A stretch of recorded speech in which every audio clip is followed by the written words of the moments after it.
예, 오늘은 힘든 상황에서 찾은 바른 선택, 힘든 상황에서 찾은 바른 선택이라는 제목으로 하나님 말씀 증거하도록 하겠습니다.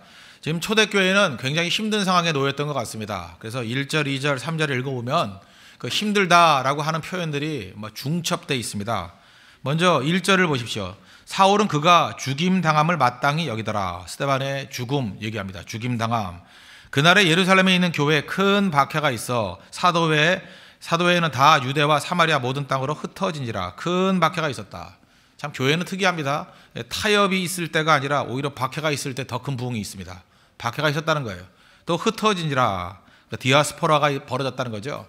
이유가 뭐든 간에 한 자리에 있을 수가 없었습니다. 흩어지게 되었습니다.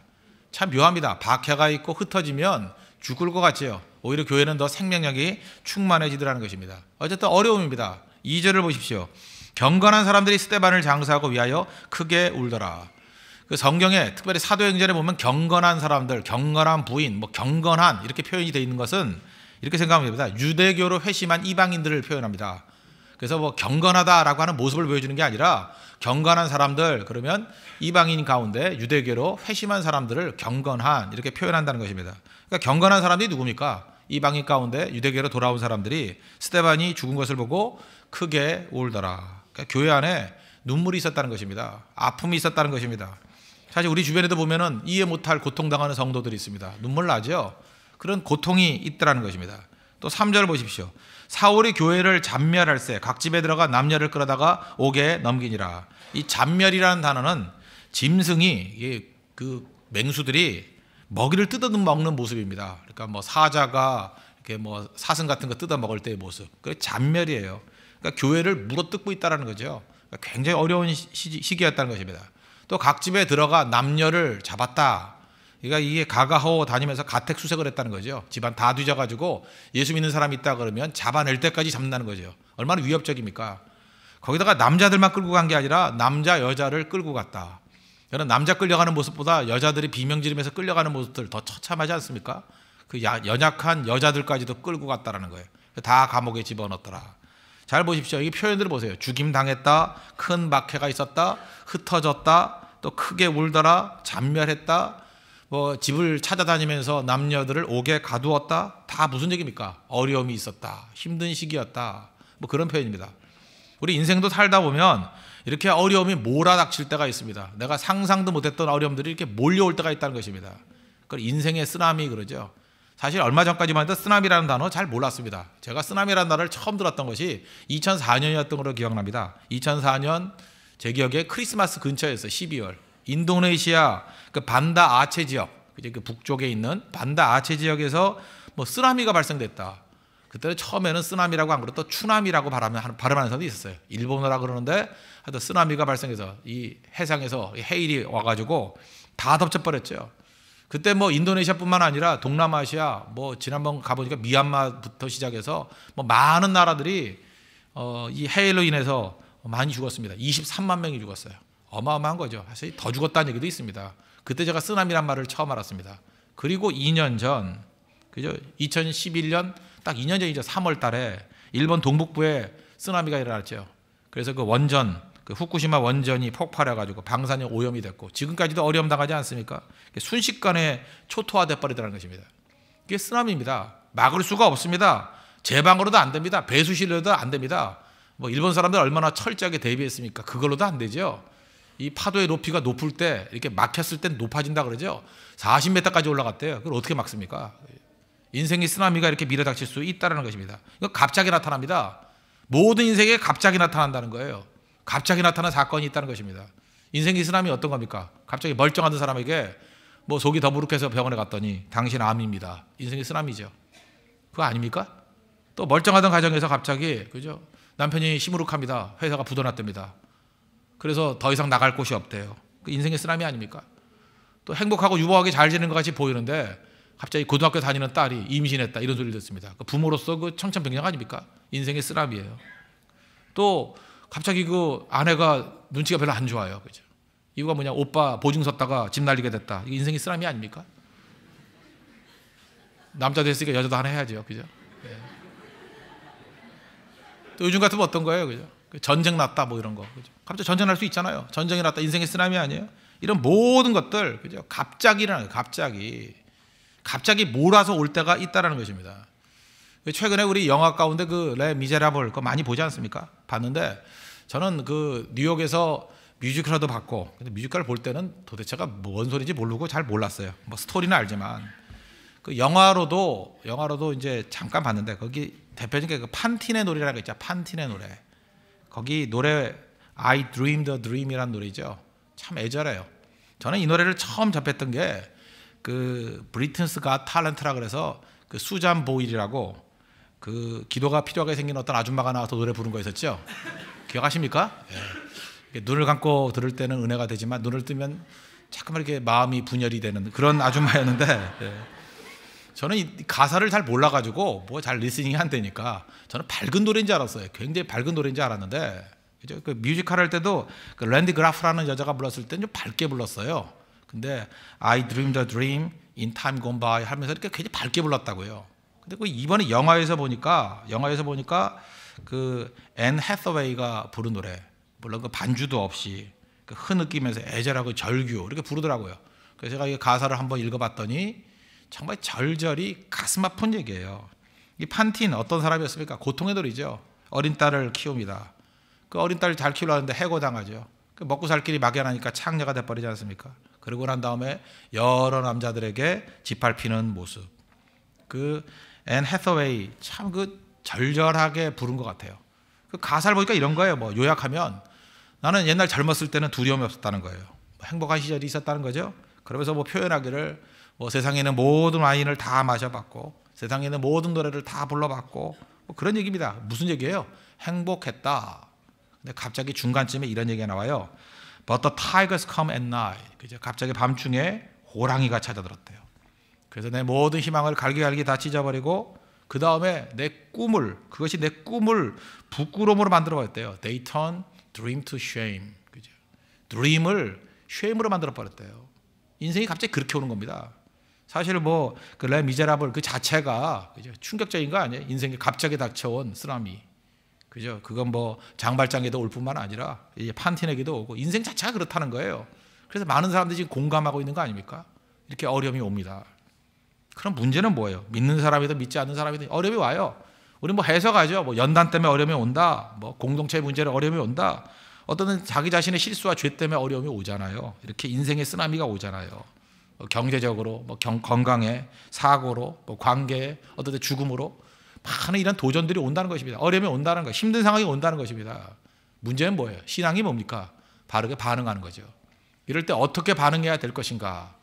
오늘 사도행전 8장은 우리에게 정확한 반응, 태도, 그죠? 바른 선택을 우리에게 보여주고 있다는 것입니다. 크게 보면 두 가지입니다. 첫째, 주저앉지 말고 두루 다니라는 것입니다.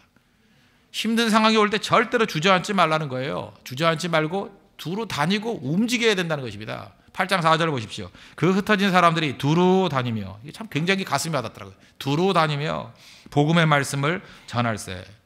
절대로 환경에 눌려서는 안 된다는 것입니다. 주저앉으면 안 된다는 것입니다. 혹시 여러분 어려움이 있습니까? 움직이셔야 됩니다. 어려움이 있습니까? 마비되면 안 됩니다. 두루두루 다녀야 된다는 것입니다. 뭐든 해야 된다는 거예요. 하나님이 제일 싫어하는 게 뭔지 아십니까? 어려움 당했다고 축축 처져 있는 거예요. 넋을 놓고 있는 겁니다. 그거 원하지 않는다는 거예요. 스바냐서 3장 16절, 특별히 17절은 많이 알죠. 너의 하나님 여호와가 너희 가운데 계시니 그는 구원을 베푸신 전능자시라. 뭐 너로 인해서 기쁨을 이기지 못하여 하시며, 이런 구절 나오는데 그 바로 앞 구절 스바냐서 3장 16절에 이런 말씀이 있어요. 그날에 사람이 예루살렘에 이르기를 두려워하지 말라. 시온아 내 손을 늘어뜨리지 말라. 하나님 명령하셨어요. 내 손을 늘어뜨리지 말라. 무슨 얘기예요? 축축 처지지 말라. 넋을 놓고 있지 말라라는 거예요. 그래서 이렇게 힘든 상황이 올 때는 세수도 좀 하시고요, 화장도 하시고요, 밖으로 좀 나가셔야 돼요. 나가야 된다고. 그 귀신 사촌같이 하고 있지 말라는 거예요. 그죠? 나가라는 거, 움직이라는 것입니다. 제일 먼저 할 일이 뭐예요? 창문부터 여십시오. 항상 그 문제가 있는 집 가보면요, 공기가 답답해요. 환기 안 되게. 창문을 여세요, 창문을. 그래서 맑은 공기를 들이마시고요, 햇빛 가운데 나가십시오. 비비크림만 바르고 거역게 다니지 말고 햇빛을 받으라고요. 그죠? 오히려 그렇게 누렇게 뜬 얼굴보다는 햇빛을 탄 얼굴이 훨씬 건강해 보여요. 햇빛을 받으라고요. 그래야 비타민 D도 생성이 되고 그럴 거 아니에요. 그죠? 햇빛을 받으라고요. 그리고 걸으십시오.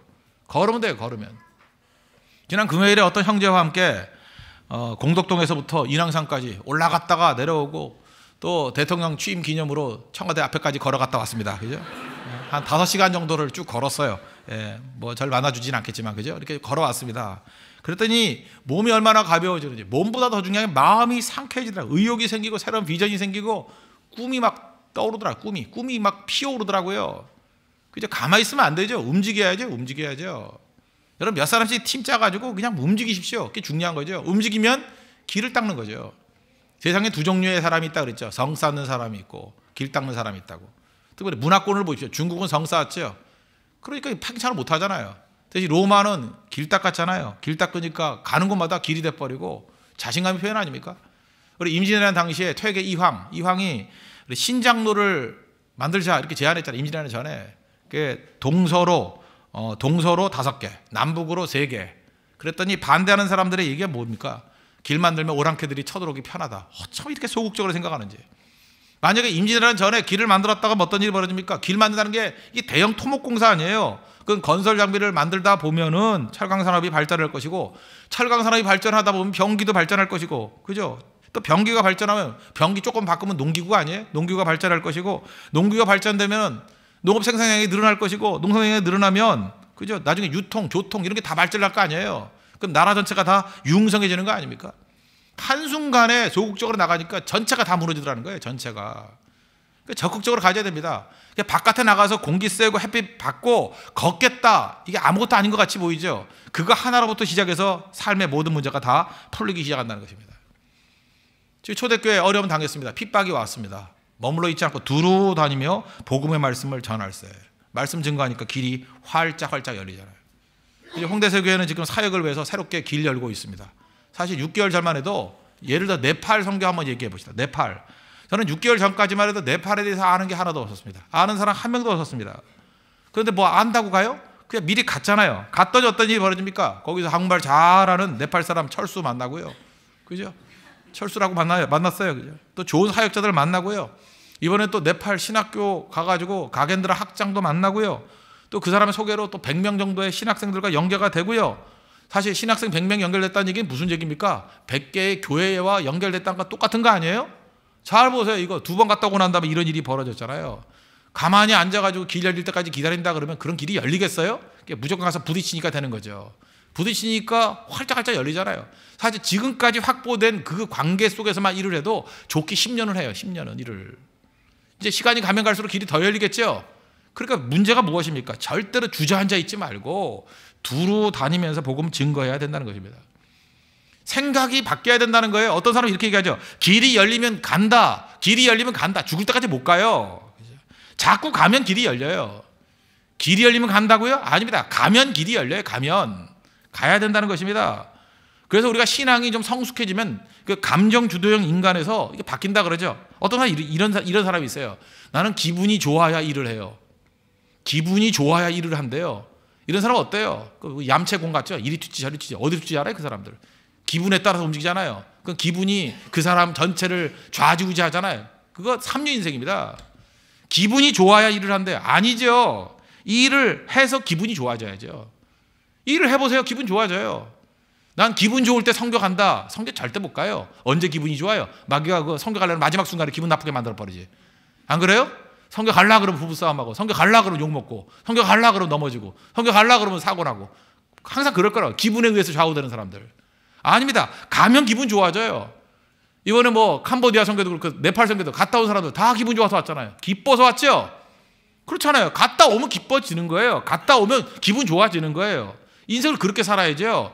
기분이 앞에 서면 됩니까? 아니죠. 길을 열면 결과적으로 기뻐진다는 거죠. 하나님 앞에 그런 모습으로 살아야 된다는 것입니다. 오늘 단순히 제가 지금 복음 증거만 얘기하는 게 아닙니다. 우리 인생도 마찬가지라는 거예요. 삶에 힘든 상황이 왔습니까? 바른 선택, 어떤 선택해야 돼요? 두루 다니며 절대 주저앉지 말라는 것입니다. 움직이라는 거예요. 그때 승리하게 된다는 것입니다. 여러분의 태도가 완전히 바뀌는 우리 믿음의 신실한 종되기를 바랍니다. 그래서 있잖아요. 기도할 수 있는데 그런 찬양이 있잖아요. 기도할 수 있는데 왜 걱정하십니까? 기도하면서 왜 염려하십니까? 어떤 사람은 그래요. 걱정 사라지고 염려 사라지면 기도한다고. 그런 바보가 어디 있어요? 그죠? 기도해서 걱정을 없애버리고 기도해서 염려를 없애버려야죠. 먼저 앞장서야 될 것들이 뭐냐? 움직임이라고, 움직임. 기도하자는 거예요. 기도하고 움직이자는 거예요. 제가 옛날에도 여러 번 말씀드렸던 것 같은데, 저는 그 옛날에 그 남산 같은 데 올라가기 편했습니다. 옛날에 남산 근처에 살았으니까. 그죠? 남산에 올라가는데 그 날마다 매일같이 남산에 올라가니까 지겹잖아요. 그러니까 혼자 하는 일이 뭐냐면 기록을 깨는 거. 그죠? 오늘은 얼마나 올라갈까? 그래서 어떤 때는 50분에 올라가거든요. 근데 그걸 깨가지고 제가 제일 빨리 갔던 게 46분까지 가봤어요. 근데 그게 아무리 빨리 가도요, 뛰지 않는 한, 이 걸어서는 하루에 기록 20초 단축하기가 쉽지 않아요. 10초 단축했다 막 기뻐서 막 감사금 드리고 막 그랬어요. 10초만 단축해도. 그죠? 얼마 기쁜지 알아요? 그래서 한 46분 정도에 가고 그랬는데, 그러니까 굉장히 빨리 걸어야 되는데, 거기 경보하는 수준으로 막 걸어야 돼요. 걸어야 되는데 하루는 제가 혼자 걸었어요. 혼자 막 걷고 있는데 뒤에서 어떤 아저씨가 따라오는 거예요. 60대 정도 되는 아저씨가. 수상하잖아요. 그죠? 저거 스토커 아닌가? 왜 남자가 저럴까? 그래서 더 빨리 걸었습니다. 그 사람 더 빨리 쫓아와요. 근데 역시 제가 남산의 다람쥐인데 따라오시겠습니까? 그죠? 그래서 팔각정까지 딱 가가지고 숨을 돌리고 있는데 헐떡이면서 그분이 오더라고요. 오더니만 저한테 뭐라 그러냐? 저한테 모자를 쓰고 있었어요. 총각 그러더라고요. 총각. 정말입니다. 총각. 그거 한 2, 3년도 안 된 얘기예요. 그죠? 총각. 그래서 얼떨결에 아니라고 부인하기도 뭐하고 약간 야릇한 기분이 들어서 그냥 왜 그러시죠? 그랬더니 취직할 마음 없냐 그래요. 취직할 마음.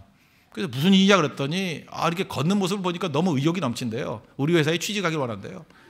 혹시 그 취직할 자리 찾고 있으면 취직시켜줄 테니까 오래요. 그래서 어디냐 그랬더니 택배 회사래요. 그런 얘기에서 그때 제가 느꼈던 게 뭐냐면 이거였어요. 뭐 제가 거기에 취직할 일이 없었겠지만 우리 취업이 안 된다는 많은 사람들 간단해요. 남산이라도 열심히 걸어봐요. 취업돼요. 그죠? 남산이 열심히 걸으면 취업된다고요. 혹시 뭐 결혼이 잘 안 된다 그러는 형제들이나 뭐 자매들이 있습니까? 열심히 걸어봐요. 어떤 아저씨가 와가지고 지금 결혼했냐고. 안 했습니다. 그러면 내 딸 있는데 결혼하지 않겠다. 그럴 사람 나올 거라고 분명히. 저도 그래요. 지금 총각 가운데 혹시라도 이렇게 힘차게 걷는 총각이 있다 그러면 이게 마음에 욕심이 생겨야죠. 우리 딸 하나 주고 싶다. 뭐 이런 생각이 들어요, 진짜. 근데 밤낮 축축 처져가지고 걸어가면 그죠? 저거 있던 딸도 뺏어와야 되겠다. 그런 생각이 들지 않겠습니까? 언제나 절망이 아니라 희망을 선택하십시오. 더 열심히, 그죠? 두루 다니며 힘든 상황을 이길 수 있는 바른 선택이 뭐예요? 두루 다니며 절대 주저앉지 말라는 것입니다.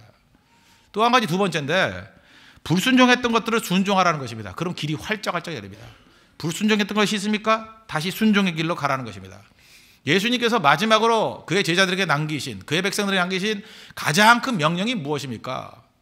마가복음 16장 15절의 표현에 의하면 너희는 온 천하에 다니며 만민에게 복음을 전파하라. 땅끝까지 복음 증거하라. 복음 증거라는 그 사명을 주셨죠. 그래서 이걸 뭐라 그래요? Great Commission 그러잖아요. The Great Commission. 아주 지상명령이라고. 가장 큰 명령이라고. 그런데 사도행전 1장 8절에 예수님께서 승천하기 전에 뭐라고 말씀하셨어요? 오직 성령이 너희에게 임하시면 너희가 권능을 받고, 그 다음에 순서가 되어 있어요. 예루살렘과 온 유대와 사마리아와 땅끝까지 이르러 내 증인이 되리라 하시니라. 그러면 예루살렘에서 유다에서 그다음 어디로 가야 돼요? 사마리아로 가야 되는데 갔습니까? 안 갔습니까? 안 갔죠. 큰 계명, 큰 명령을 큰 생략으로 반응했어요. 안 갔잖아요. 큰 명령인데 큰 생략. 순종 안 했다는 거예요. 순종. 근데 어려움 당하고 힘든 상황이 되었을 때 특별히 빌립, 여기는 예수님 제자 빌립이 아닙니다. 7 집사 가운데 있는 빌립 집사님, 이 빌립 집사가 순종하잖아요. 8장 5절 보세요. 빌립이 사마리아 성에 들어가 그리스도를 백성에게 전파하니. 큰 생략에서 큰 순종으로 변화되는 순간이죠. 어디로 갔어요? 사마리아 성으로. 굉장히 감격스러운 얘기 아닙니까? 예루살렘과 온 유대와 사마리아 와 그럴 때 사마리아가 생략돼 있었잖아요. 그런데 비로소 불순종했던 모습에서 순종하는 모습으로 가더라는 것입니다. 그 왜 사마리아를 왜 안 가려고 그랬을까요? 사마리아는 차별의 땅이잖아요. 차별의 땅, 그죠? 사마리아 사람들 상종도 하지 않았다 그런 얘기가 나오지 않습니까? 그래서 가기 싫었습니다. 그래서 많은 사람들이 안 갔습니다. 그리고 불순종하고 있을 때 순종하니까 기적과 은혜가 풍성히 넘쳐나지 않습니까? 우리 교회 이름이 홍대 세교회 아닙니까? 홍대 세교회. 그리고 왜 홍대 세교회냐 이렇게 묻는 사람이 있습니다. 홍대 앞에 있는 세교회. 그것도 맞습니다. 그러나 굳이 설명을 한다 그러면 넓은 홍자입니다. 넓다. 그래서 홍익인간 그런 게 있죠. 우리 국시에 홍익인간, 홍익 그럼 뭐예요? 넓게 이익을 베푼다. 넓게 이익을 베푼다. 넓은 홍자예요. 대자는 클 대자죠. 그리고 신은 새 신자니까. 그러니까 뜻이 뭡니까? 넓고 큰 곳을 향해 새 사람을 만드는 복음을 전하는 교회. 그게 홍대 세교회입니다. 아시겠어요? 그래서 우리가 뭐 장소를 옮겨가가지고 뭐 신촌에 가도 홍대세교일 거고, 뭐 하다못해 멀리 가가지고 인천에 가도 홍대세교일 거고, 부천에 가도 홍대세교일 거고, 어디로 또 갈까요? 뭐 양주를 가도 홍대세교일 거라고요. 홍익대학교라고 너무 생각하지 마십시오. 그죠? 홍대세교회. 큰 거죠, 큰 거. 제가 이전까지만 해도 생각을 그렇게 했어요. 그냥 우리는 길지 않은 인생이니까 예를 들어서 뭐 나라 몇 개 정해놓고 그냥 그 집중적으로 거기에 많은 사람들을 보내서 변화시켜야 된다. 그런 생각을 가졌는데 하나님의 성령께서 기도할 때마다 생각을 바꿔주시는 거예요. 그죠? 온 천하 만민에게 복음을 증거하라고. 그러다 보니까 제가 태어날 때 우리 한국이 162개국 가운데 159위라 그랬죠. 자꾸 160개국이 머리에 떠올라요. 그죠? 그러면서 기도하는 가운데 적어도 한 20년 정도 생각을 가지고 160개국 이상 나라에 나가서 복음 증거할 수 있는 교회가 되게 해 주십시오. 그 기도가 나오더라고요. 가능하죠? 여기저기 돌아다니면서 그냥 만국에 나갈 거예요. 만국에. 요즘에 또 오래 산다 그러지 않습니까? 뭐 우리 황은우 목사님은 뭐 100세 목회 한다고 전 난리를 부리고 있는데, 그죠? 근데 맨날 아파요. 100세 목회라는데. 근데 100세 목회가 된다는 얘기 뭐예요? 이제 많이 오래 산다는 얘기 아니에요. 여러분들 이 160개국이라는 게 뭐예요? 그 이틀에 한 나라씩 가야지 160개국 되는 거 아니야? 1년이니까 300일 정도 잡으면. 그렇죠? 그러니까 얼마나 많습니까? 그러니까 여러분들을 아마 홍대석의 성도들은 죽기가 힘들 거예요. 왜냐하면 갈 데가 너무 많아가지고. 그런 많은 일이 벌어지잖아요. 제 꿈이 뭔지 아십니까? 우리가 웬만하면 그죠? 우리 성도들이 선교하다가 죽으면 그냥 그 선교한 그 나라에 묵고 오고 싶어요. 왜냐하면 그 시신 그 비행기 태워오면 돈도 많이 들고 귀찮습니다. 그죠? 그냥 선교하다 죽으면 거기다 묻어버리는 게 제일 좋을 것 같아요. 이유가 뭐냐? 거기 묻어놓으면 장례식 하느라고 또 한 번 더 가서 많은 성도 갈 거 아니에요. 또 몇 명 또 남을 거고. 그 다음에 또 자손들이 성묘를 하려면 또 외국 가야 될 거 아니에요. 잠깐 왔다 갔다 하다 보면 또 뭐 왔던 김에 머물자 뭐 이래 선교할 거 아니에요. 그러니까 죽어서도 일할 수 있는 방법이 뭡니까? 선교지에 묻히는 거예요. 제가 나왔던 학교에 보면은 그 조상들이 그 한국에 묻힌 사람들 많아요. 특별히 양화진 같은 데 묻힌 사람 많아요. 그 언더우드 가문들. 보니까 후손들이 오더라고요. 한국말도 못하고 뭐 별 관계없이 그냥 미국에 살던 후손들이 또 오더라고요. 왜? 조상들 보겠다고. 그때 제가 느꼈던 게 뭐냐? 야, 역시 선교지에 묻히는 게 죽어서도 일하는 중요한 일이구나. 저는 꿈이 생겼습니다. 우리 홍대석의 모든 성도들, 그죠? 이게 선교 떠나기 전에 사인을 받아두려 그래요. 죽으면 거기 묻는다. 그죠? 그리고 안 데려올 거예요, 그냥. 그래서 죽고 묻고 오는 거예요, 그냥. 오는 거. 그죠? 그게 얼마나 중요한 겁니까? 제 꿈이 뭔지 알아요? 우리 홍대석의 모든 성도들을 전 세계 160개국에 다 흩어서 묻고 오는 거예요, 다. 다 묻고 오는 거예요. 여러분, 한국에 묻힐 생각하지 마시고, 그냥. 그러니까 이렇게 하면 되잖아요. 뭐 예를 들어서 나 몸이 아파서 성교 볼까? 기회죠. 몸이 아프니까. 그죠? 기회죠, 이제. 가서 묻고 올 수 있는 기회 아니에요. 그죠? 그러니까 아프니까 더 선교 가십시오. 아프니까. 그래서 죽어서도 일할 수 있는 그런 거룩한 교회가 되었으면 좋겠습니다. 그게 하나님의 뜻 아니겠어요? 그러면 하나님께서 능력과 은혜를 주시잖아요. 아니 복음 증거하는데 순종하는 교회와 성도들을 놔준 적이 있습니까? 문이 활짝활짝 열려요. 문이. 오늘 6절 7절 보십시오. 무리가 빌립의 말도 듣고 행하는 표적도 보고 한 마음으로 그가 하는 말을 따르더라. 이 동사 보세요. 사람들이 막 몰려들었어요. 그죠? 문이 활짝 열린 거죠. 7절 많은 사람에게 붙었던 더러운 귀신들이 크게 소리 지르며 나가고 귀신이 쫓겨나갔어요. 또 많은 중풍병자 못 걷는 사람들이 나으니. 이 동사 세 개를 보세요. 따르더라. 사람들은 몰려들고요. 귀신은 쫓겨나가고요. 병자들은 나았다. 무슨 얘기예요? 크나큰 기적의 역사가 나타나기 시작했다는 거죠. 문이 막 열렸어요. 순종하니까. 닫힌 것 같았죠. 예루살렘 교회에서 핍박으로 닫힌 것 같았죠. 하나님께서 한 곳을 닫으시니까 다른 곳은 활짝활짝 열잖아요. 소아시아 7개 가운데 빌라델피아 교회가 있습니다. 요한계시록 3장 8절을 보니까 볼지어다 내가 내 앞에 뭘 뒀어요? 열린 문을 두었으니 능히 닫을 사람이 없으리라. 열린 문. 그래서 열린 문, 이게 영어로 보면 그 오픈 도어거든요. 오픈 도어 성교회, 오픈 도어 교회, 뭐 굉장히 많아요. 오픈 도어. 그죠? 문을 열어준대, 문을. 순종할 때 문이 열린다고요. 문이 열린다고요. 우리도 선교팀 하나, 오픈 도어 성교회 이런 거 하나 만들었으면 좋겠어요. 문이 열려요. 순종할 때 문이 활짝활짝 열린다니까요. 닫히는 게 아니라고요. 하나님께서는 한쪽 문을 닫으시면요. 닫은 것만 쳐다보지 마세요. 반드시 다른 곳이 열려요. 반드시 열린다니까요. 내가 지금 욕심 때문에 내가 뭐 하고 싶은 일이 있죠. 그게 막혔어요. 유심히 보라고요. 내가 하고 싶은 욕심 때문에, 탐욕 때문에 막힌 거예요. 둘러보라고요. 하나님이 이끄시는 다른 문이 열려 있어요. 그죠? 다른 문이 열려 있다. 그걸로 가야죠. 어떤 사람 왜 과거 지향적인 게 나쁜지 아십니까? 과거라는 건 닫힌 문이에요. 입이 닫아버렸잖아요. 근데 왜 과거만 쳐다보고 있어요? 돌아보라고요. 미래에 문이 활짝활짝 열려 있다고요. 그게 중요한 거 아니에요? 중요한 거 아니에요? 근데 어떤 한심한 형제 하나 알고 있어요. 그죠? 자기가 그 좋아하던 자매가 결혼했어요. 그럼 다친 문 아니에요? 결혼했으니까. 다친 거 아니에요? 그 다친 문인데 그 자매 그냥 뭐 사진 쳐다보고 있고 날마다 기도하고 뭐 헤어지면 다시 만난다느니 뭐 이게 뭐 하자는 거예요? 뭐 하자는 거예요? 그죠? 뺏어가 찢어버려야죠. 그죠? 그렇지 않아요? 잘 돌아보라고요. 열린 문, 열린 자매들 얼마나 많이 있는데요. 그죠? 막 기다리고 침 흘리고 기다리는 사람이 얼마나 많은데 왜 결혼한 다친 문 쳐다보고 뭐 낙심하고 뭐 살 가치가 없다느니 나는 우울하다느니 그럴 필요 없다는 거죠. 여리고성 보세요. 다친 문이었죠? 하나님 함께 열려야 안 열려요? 다 열려버리잖아요. 그럼 우리가 하나님 앞에 붙들어야 될 것들이 뭐냐? 순종하고 나아가면 길들이 활짝활짝 열린다는 것입니다. 그래서 여러분들 닫혀있는 것들 바라보고 답답해하지 마시고 하나님 앞에 불순종을 순종의 길로 나아가면 길이 열린다는 거예요. 활짝활짝 열린 길 가운데 충만한 능력을 체험하는 믿음의 종 되기를 바랍니다. 그랬더니 마지막 결과적으로 어떤 일이 벌어져요? 큰 기쁨이 있더라. 8장 8절 그 성에 큰 기쁨이 있더라. There was great joy in the city.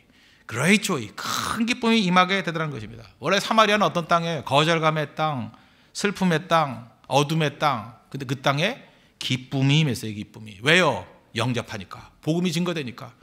하나님께서 당신들을 사랑하십니다. 그거잖아요. 그죠? 그들이 받아들여지니까.